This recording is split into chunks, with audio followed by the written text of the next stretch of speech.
Salam dəyərli müəllimlər. İlk baxışdan asan görsənən, amma qəbul imtahanında müəllimlərin çoxunun yaza bilmədiyi həmin sualla qarşınızdayıq. Sualımız mövzu olaraq yuvarlaqlaşdırma mövzusundan bağlıdır. Rəqəmləri müxtəlif olan 43A5, 6-5 rəqəmli ədədini minliklərə qədər yuvarlaqlaşdırsaq, alınan ədəd əvvəlki ədəddən böyük olur. A-nın qiymətlərinin sayını tapın. İndi sualı həll edəcəm. Sonra müəllimlərin elədiyi səhv hardadır, əsas səhv onu da göstərəcəm. Ədədimiz 43A5, 6. Minliklərə qədər yuvarlaqlaşdıraq. Bilirik ki, yuvarlaqlaşdırma mərtəbələrə qədər olur. Təklik, onluq, yüzlük, minlik. Deməli, minlik mərtəbəmiz 3-dür. Burada təqribi bərabərlik qoyuruq. 3-ün taleyini həll edən özündən sonra gələn A rəqəmidir. Bu ədəd ya yuvarlaqlaşırsa 43.000 olur, ya da 44.000 olur.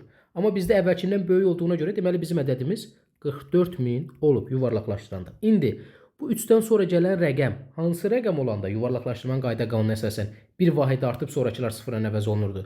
Deməli, A-nın ala biləcəyi qiymətlər 5, 6, 7, 8, 9. Bilirik ki, yuvarlaqlaşdırmada 0, 1, 2, 3, 4 olanda dəyişmə baş vermir. Qalanları sıfırla əvəz olunur.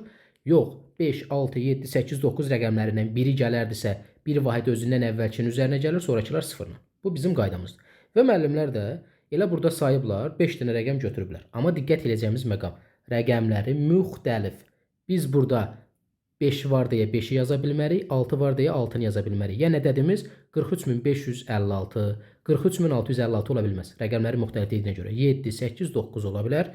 Deməli, A-nın ala biləcəyi qiymətlərin sayı 3. Doğru cavab A variantı.